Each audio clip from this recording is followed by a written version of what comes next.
Hello everyone, তো আগের ব্লগে বলেইছিলাম যে তারাপীঠের জন্য আমরা রওনা হয়ে গিয়েছিলাম। তো তারপর আমরা তারাপীঠে চলে আসি আর হোটেলে এসে আমরা ফ্রেশ হয়ে নিয়েছিলাম আর তারপর চা খেয়েছিলাম। আর আমরা আর্লি ডিনার করে নিয়েছিলাম কারণ পরের দিন ভোর 4টের সময় আমাদের পুজো দেওয়ার ছিল, বাট আনফর্চুনেটলি সেটা হয়নি।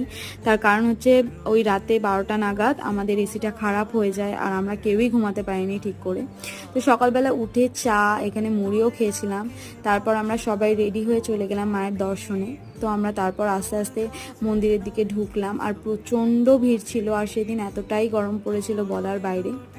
আস্তে আস্তে আমরা মন্দিরে গেলাম এবং তারপরে গেছিলাম নাথ মন্দিরে। আর এতটাই ভিড় ছিল তাই সব ক্লিপ তোমাদের সাথে শেয়ার করতে পারিনি, কারণ ফোনটাই বের করতে পারছিলাম, প্রচণ্ড ভিড় ছিল। তো আমরা মায়ের দর্শন করলাম, তারপর হোটেলে আবার ফিরে এসেছিলাম এবং লাঞ্চ করে নিয়েছিলাম। আর যেহেতু আমাদের রিজার্ভেশন পাইনি, লোকালেই এসেছিলাম, তো আমরা তারপরে বাড়ি ফিরে আসি।